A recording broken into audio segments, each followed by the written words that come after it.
আসসালামু আলাইকুম, সবাই কেমন আছেন? আশা করছি যে যেখান থেকে আমার ভিডিওটি দেখছেন আল্লাহর অশেষ রহমতে সবাই ভালো আছেন। আমরাও আলহামদুলিল্লাহ ভালো আছি। চলে আসলাম বরাবরের মতো নতুন আরো একটি ব্লগ ভিডিও নিয়ে। আশা করছি ভিডিওটি আপনাদের ভালো লাগবে। প্রতিটি ঘরেই কম বেশি ফার্নিচার থাকে, আর সেগুলো যদি নিট অ্যান্ড ক্লিন পরিষ্কার থাকে তাহলে খুব ভালো লাগে। আর যদি নোংরা ধুলাবালি লেগে থাকে তাহলে দেখতে কেমন লাগে বলেন? মনের মধ্যে একটা অস্থিরতা কাজ করে। আর এখন যেহেতু গরমের সময়, সারাক্ষণ অস্থিরতার মধ্যেই কাটাতে হয়। আর এমন পচা গরমে যদি ঘর বাড়ি গুছিয়ে পরিষ্কার পরিচ্ছন্ন রাখা হয় তাহলে অন্তত গরমে একটু কম লাগে এবং ঘরের পরিবেশ ঠান্ডা থাকে। বিশ্বাস না হলে আপনারা ট্রাই করে দেখতে পারেন। ঘরের প্রতিটি জিনিস যদি পরিষ্কার নিট অ্যান্ড ক্লিন থাকে তাহলে দেখবেন ঘরের মধ্যে গরম কম লাগবে এবং একটু হলেও ঠান্ডা অনুভব করতে পারবেন।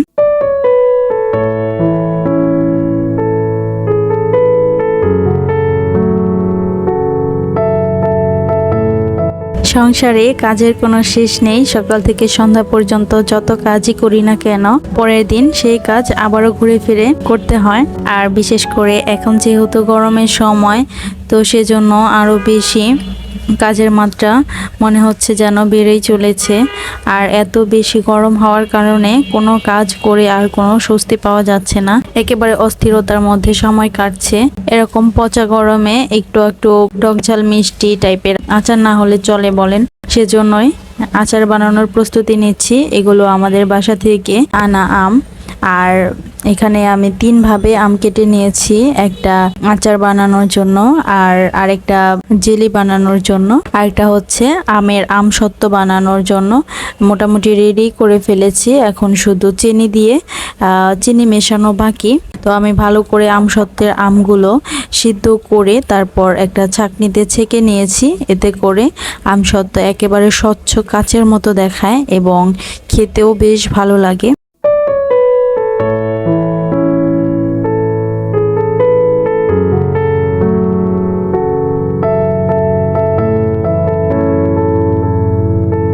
চিনি দিয়ে জাল করে নেওয়ার পর কিছু মশলাও মিলিয়ে নিয়েছি। মোটামুটি শুকানোর পর্যায়ে আছে। এখনো পুরোপুরি শুকায়নি। এখানে যে পর্যায়ে আছে এখনো পুরোপুরি শুকানো হয়নি, মোটামুটি আরো 1-2 দিন লাগবে।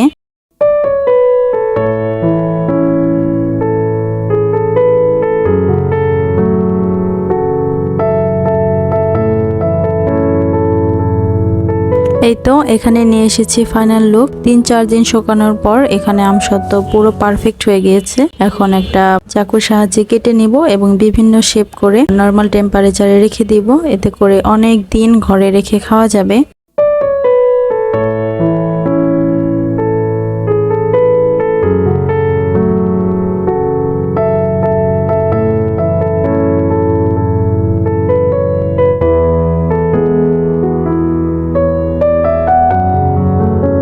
সাধারণত আমসত্ত্ব গরমেই বেশি ভালো লাগে।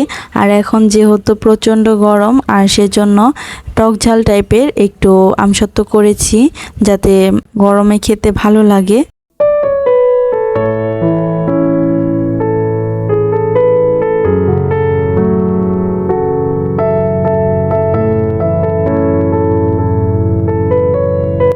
আপনারাও যারা বাসায় আমসত্ত্ব বানাবেন তারা চাইলে এভাবে আগে আমটাকে সিদ্ধ করে তারপর চালনিতে বা ছাঁকনিতে ছেঁকে নিতে পারেন। এতে করে একেবারে স্বচ্ছ কাচের মতো হবে। দেখতে পাচ্ছেন আমার আমসত্ত্বগুলো একেবারে কাচের মতো ঝকঝকে চকচকে হয়েছে এবং খেতেও বেশ মজা হয়েছিল।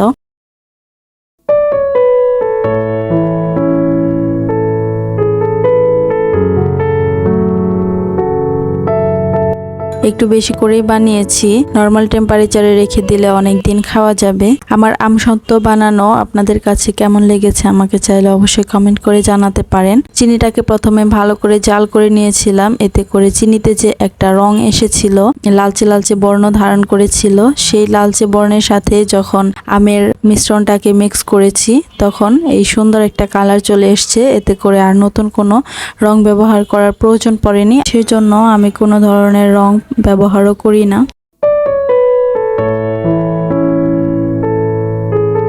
আমসত্ত্বগুলো নর্মাল টেম্পারেচারে রেখে দিয়ে এবার আমার ছেলেকে সময় দেওয়ার জন্য চলে আসলাম, কারণ সারাদিন যতই কাজ করি না কেন আমার ছেলেকে প্রপার টাইমটা দেওয়ার চেষ্টা করি। কেননা বাচ্চাদের এখনই ব্রেন বিকাশের সময়, তো তাদেরকে যদি সঠিকভাবে গাইডলাইন করা যায় তাহলে দেখা যাবে তারা একটা সুন্দর মন মানসিকতা নিয়ে বেড়ে উঠবে। আর আমি সাধারণত চেষ্টা করি বাচ্চাদেরকে মোবাইল থেকে দূরে রাখার জন্য, আর সেজন্য তার সাথে প্রচুর গল্প করি, কথা বলি।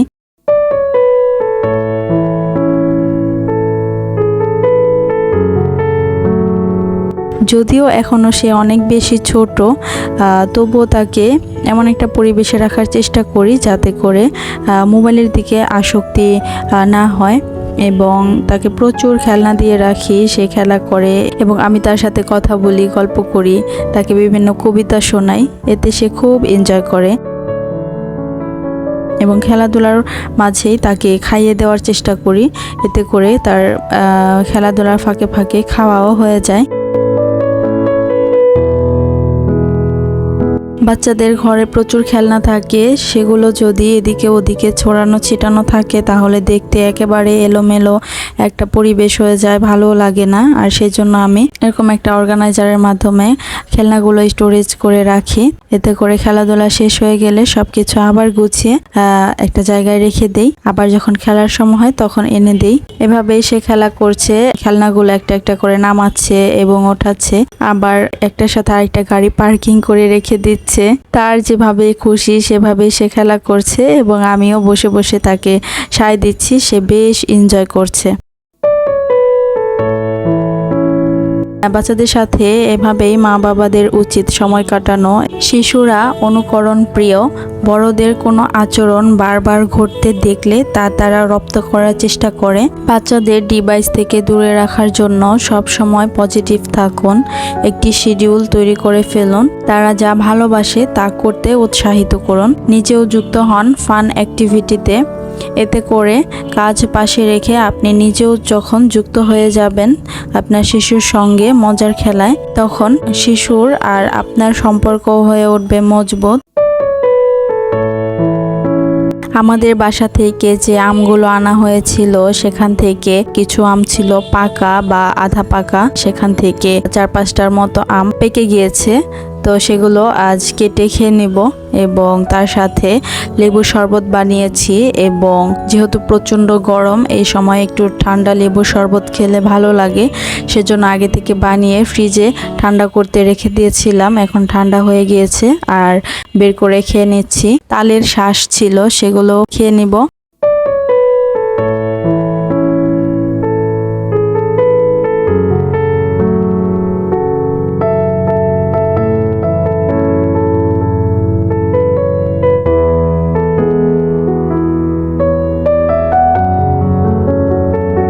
আমার আজকের ভিডিওটি দেখে যদি কোথাও আপনার একটু ভালো লেগে যায় তাহলে প্লিজ আমার ভিডিওতে একটি লাইক দিয়ে দিবেন। আপনার একটি লাইক আমার ভিডিওটি আরো অনেকের কাছে পৌঁছে দিতে সাহায্য করবে। এই ধরনের ভিডিও প্রতিদিন দেখতে চাইলে আমার চ্যানেলটি সাবস্ক্রাইব করতে পারেন। কাজটি যদি আপনি অলরেডি করে থেকে থাকেন আপনাকে অসংখ্য ধন্যবাদ।